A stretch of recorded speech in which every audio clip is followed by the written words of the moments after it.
بسم اللہ الرحمن الرحیم۔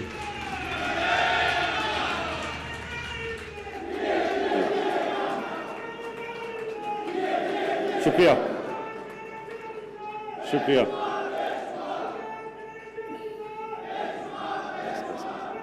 بسم اللہ الرحمن الرحیم۔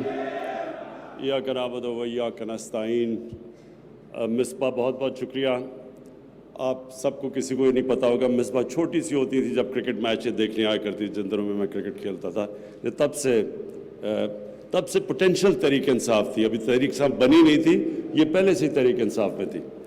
میں آج SIDCL جاوید قریشی آپ کو اور اسد عمر خاص طور پہ آپ کو اور عمران اسماعیل آپ کو کہ آپ نے جس جذبے سے یہ پرسو کیا، یہ گرین لائن اور کراچی کی ٹرانسپورٹ سسٹم بھی اور ٹرانسفارمیشن پلان کو بھی، تو میں خاص طور پہ آپ کو خراج تحسین پیش کرتا ہوں۔ پہلی چیز تو کوئی بھی ماڈرن سٹی ماڈرن ٹرانسپورٹ کے بغیر نہیں چل سکتی۔ اور اگر آپ ماڈرن سٹیز کو دیکھیں اور جو ہم نے اپنی آنکھوں کے سامنے خاص طور پہ چائنا کے جو شہر دیکھے ہیں، وہ صرف اور صرف اتنی بڑی بڑی آبادی وہاں رہتی ہے، اور وہ اس لیے وہ شہر کامیابی سے چلتے ہیں کیونکہ ادھر ماڈرن ٹرانسپورٹ سسٹم ہے۔ اور جس طرح ابھی اسد عمر نے بالکل ٹھیک کہا کہ کراچی پاکستان کا انجن آف گروتھ ہے۔ کراچی جب خوشحال ہوتا ہے تو پاکستان خوشحال ہوتا ہے۔ ہر ملک کے اندر ایک ایسا شہر ہوتا ہے جو سارے ملک کو چلاتا ہے۔ مثلا لندن ہے، وہ برطانیہ کو چلاتا ہے۔ لندن جب اس میں خوشحالی آتی ہے تو سارے برطانیہ میں اس کا ایفیکٹ جاتا ہے۔ نیو یارک، خیر امریکہ بڑا ملک ہے لیکن نیو یارک کا بہت بڑا امپیکٹ پڑتا ہے امریکہ پہ، اور اسی طرح پیرس کا فرانس پہ امپیکٹ پڑتا ہے۔ تو پاکستان کے لیے کراچی کو فنکشنل کرنا، کامیاب کرنا، خوشحال کرنا، اس کا مطلب یہ کہ ہم پاکستان کی مدد کر رہے ہیں۔ تو اس لیے یہ جو ٹرانسپورٹ سسٹم ہے، یہ ایک پہلا قدم ہوتا ہے ایک ماڈرن سٹی بنانے میں۔ اور کراچی کی جو ٹرانسپورٹ ہے، بالکل اسد عمر آپ نے ٹھیک کہا کہ اتنی حکومتیں آئیں، سب سے زیادہ ریونیو جنریٹ کراچی سے ہوتا ہے، لیکن کبھی کسی نے کراچی کی ٹرانسپورٹ سسٹم کے اوپر کبھی بھی توجہ نہیں دی۔ اور یہ ایک پہلا قدم ہے، یہ جو گرین لائن ہے، یہ جس طرح اسد عمر نے آپ کو ڈیٹیلز میں بتایا کہ انشاءاللہ جنوری کے مڈل تک یہ پوری طرح فنکشنل ہو جائے گی۔ آج شروع ہے، ٹرائل رن ہوگی اور پھر یہ شروع ہوگی۔ لیکن میں آگے بھی جو بات کرنا چاہتا ہوں وہ یہ کہ دیکھیں، کراچی کو ہم نے اپنی زندگی 50 سال سے میں کراچی کو دیکھ رہا ہوں، اور کراچی کو ہم نے ٹرانسفارم ہوتے دیکھا۔ یعنی جو روشنیوں کا شہر تھا، اس کو آہستہ آہستہ بجائے ہم نے آگے بڑھتے ہوئے، ہم نے اس کو کھنڈر بنتے دیکھا۔ اور اس کی وجہ ہے کہ کبھی بھی کراچی کا جو مینجمنٹ سسٹم ہے، اس کے اوپر کبھی زور نہیں دیا گیا۔ تہران چلے جائیں آپ، چلیں اپنے ہمسائے ملکوں کو دیکھ لیں۔ تہران کے اندر اگر آپ کو حیرت ہوگی کہ اتنے سینکشنز لگنے کے باوجود، ایران کے اوپر سینکشنز لگے ہوئے ہیں، وہاں حالات اچھے نہیں ہیں کیونکہ انہوں نے بالکل امریکہ کی سینکشنز نے ان کی خوشحالی کو روکا ہوا ہے۔ لیکن اگر آپ تہران کو دیکھیں گے تو آپ کو ایک ماڈرن سٹی نظر آئے گی۔ اس کی وجہ یہ ہے کہ تہران کی جو مینجمنٹ ہے وہ ماڈرن ہے۔ اس کی وہی مینجمنٹ ہے جو کہ لندن کی ہے، جو کہ پیرس کی ہے، نیو یارک کی ہے۔ وہ ایک شہر کی جو مینجمنٹ ہے وہ ایک ملک کی طرح ہے۔ ساری جو شہر کے اندر ہر قسم کی جو شہر کے اندر سہولتیں دینی ہیں، ٹرانسپورٹ ہے، پانی کا سسٹم، سیوریج، وہ سارا شہر خود پرووائڈ کرتا ہے۔ پیسہ بھی وہ خود اکٹھا کرتا ہے، خرچ بھی وہ خود کرتا ہے۔ اور ایران کا جو تہران کا، جب میں نے ان سے پوچھا کہ کتنا خرچہ ہے آپ کا، کتنا پیسہ اکٹھا کرتی ہے تہران، اب یہ پی ایس ڈی پی سے پیسہ نہیں آتا, یہ فیڈرل گورنمنٹ یا پروونشل گورنمنٹ کے فنڈ سے نہیں. تہران, صرف تہران خود ہی پیسہ اکٹھا کرتا ہے, اور $500 ملین ہے. $500 ملین اکٹھا کرتا ہے تہران, اس لیے وہ ماڈرن سٹی ہے سینکشنز کے باوجود.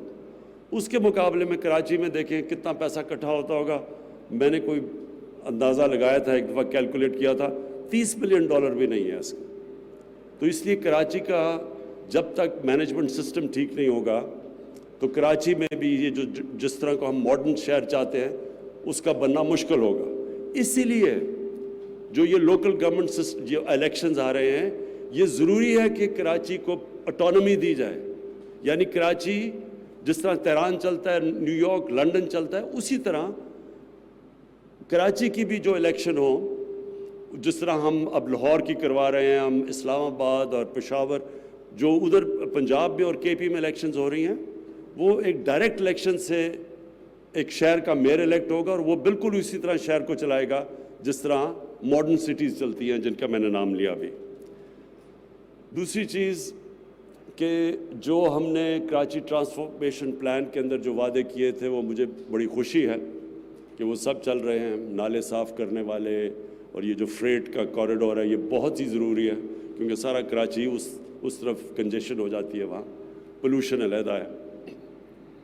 لیکن جو مجھے سب سے زیادہ خوشی ہے اور جس کو میں خود وابڈا کے ساتھ اور وابڈا کے چیئرمین کے ساتھ خود فالو اپ کر رہا ہوں, وہ ہے K4 کراچی کا پانی کا مسئلہ.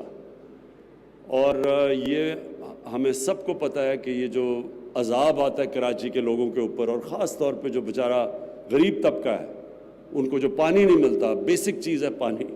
تو اس کے لیے میں آپ کو خوشخبری یہ ہے, جس طرح ابھی اسد عمر نے ٹائم لائنز آپ کو دی, کہ اگلے مہینے انشاءاللہ یہ اپروو ہو کے تو اس کی گراؤنڈ بریکنگ شروع ہو جائے گی. اور انشاءاللہ یہ ہم اندازہ لگا رہے ہیں کہ 14-15 مہینے کے اندر یہ کمپلیٹ ہو چکے گا. تو 2023 میں انشاءاللہ یہ آپ دیکھیں گے, اگست سے لے کے سپٹمبر تک ہمارے خیال میں کہ ہم کراچی تک کنجر لیک سے پانی پہنچا دیں گے. اور یہ کیونکہ مجھے سب سے زیادہ ڈیمانڈ اس چیز کی آتی تھی, تو مجھے اس کے لیے توجہ بھی میری پوری اس پہ, اور میں آپ کو انشاءاللہ خوشخبری ہم دیں گے اس کی جب کراچی تک پانی پہنچ جائے گا. اس کے علاوہ جو 2 چیزیں میں اور سندھ حکومت سے کہنا چاہتا ہوں کہ دیکھیں, ہم نے ایک وہ کام کیا ہے پاکستان میں جو کہ ڈیولپڈ ملکوں میں بھی نہیں ہے, ہیلتھ کارڈ, ہیلتھ انشورنس. ایک کمزور یا غریب گھرانے کے اندر ساری ریسرچ ایک چیز بتاتی ہے کہ جو گھرانہ غربت کی لکیر سے اوپر بھی ہوتا ہے, ایک بیماری کی وجہ سے سارا گھر غربت کی لکیر کے نیچے آ جاتا ہے, مقروض ہو جاتا ہے. تو اس لیے میں نے یہ فیصلہ کیا تھا کہ اللہ کبھی مجھے موقع دے گا تو ایک یونیورسل ہیلتھ انشورنس پاکستان میں لے کے آؤں گا.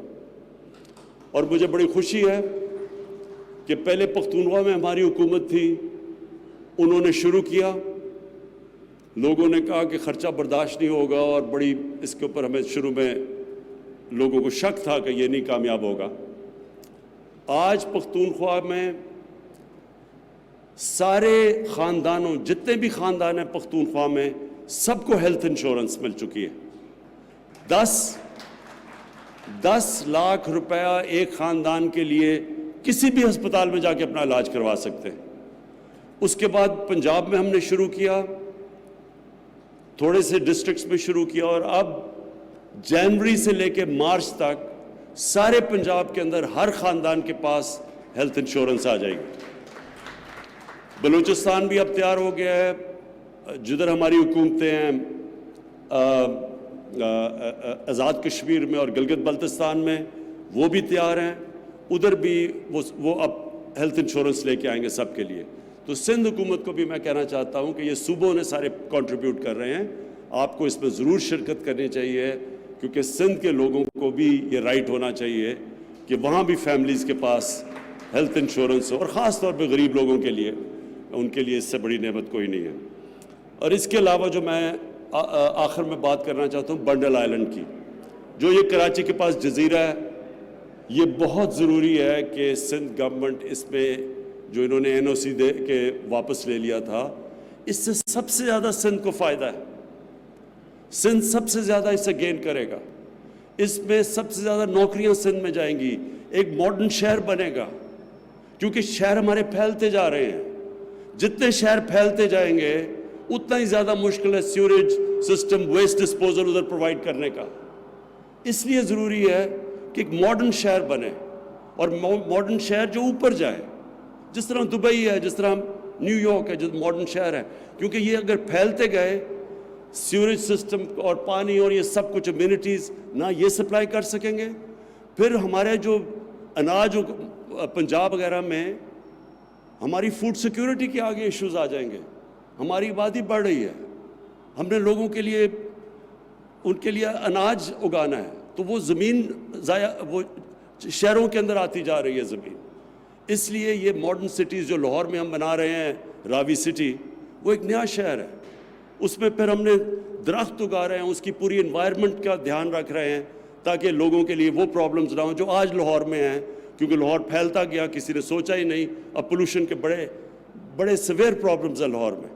تو اسی لیے کراچی کو بھی، اور کراچی میں بھی پولوشن کے لیولز بہت اوپر ہیں، یہاں بھی ضرورت ہے کہ آپ کے ایک ماڈرن سٹی بنے جو اوپر جائے، اور ساتھ پھر آپ اس کی waste disposal, sewerage treatment plants, یہ ساری ماڈرن فیسلٹیز لگیں۔ تو اس لیے میں پھر ریکویسٹ کرتا ہوں سندھ گورنمنٹ کو کہ آپ کو اس کی اجازت دینی چاہیے، کیونکہ سارا فائدہ سندھ کو ہے۔ فیڈرل گورنمنٹ کو تو صرف فورن ایکسچینج جو آئے گا جو ہمیں فائدہ کرے گا، وہ بھی پاکستان کو فائدہ ہے۔ تو دو ہیلتھ کارڈ اور یہ بنڈل آئلینڈ، یہ بڑا ضروری ہے کہ سندھ گورنمنٹ اس کے اندر شرکت کریں، اور جو ہم جب چیزیں کرتے ہیں تو میں چاہتا ہوں کہ ہم مل کے کریں، کیونکہ سندھ کے بھی پاکستانی لوگ ہیں، ہمارے لوگ ہیں سارے۔ تو مجھے افسوس ہوتا ہے کہ جب آٹا 20 kg کا بیگ یہاں 250 روپیہ زیادہ مہنگا بک رہا ہے باقی پاکستان سے، پنجاب سے، اگر یہ کوآرڈینیشن ہو تو یہ کوئی ضرورت نہیں ہے کہ پرائس کا ایک ہی ملک میں فرق ہو، اور 250 روپیہ بڑا فرق ہوتا ہے غریب لوگوں کے لیے۔ تو اگر ہم یہ کوآرڈینیشن کر کے چلیں تو یہ ہمارے ملک کا فائدہ ہے۔ میں آخر میں پھر سے آپ کو خراج تحسین پیش کرتا ہوں، SIDCL کو، اسد عمر آپ کو، عمران اسماعیل آپ کو۔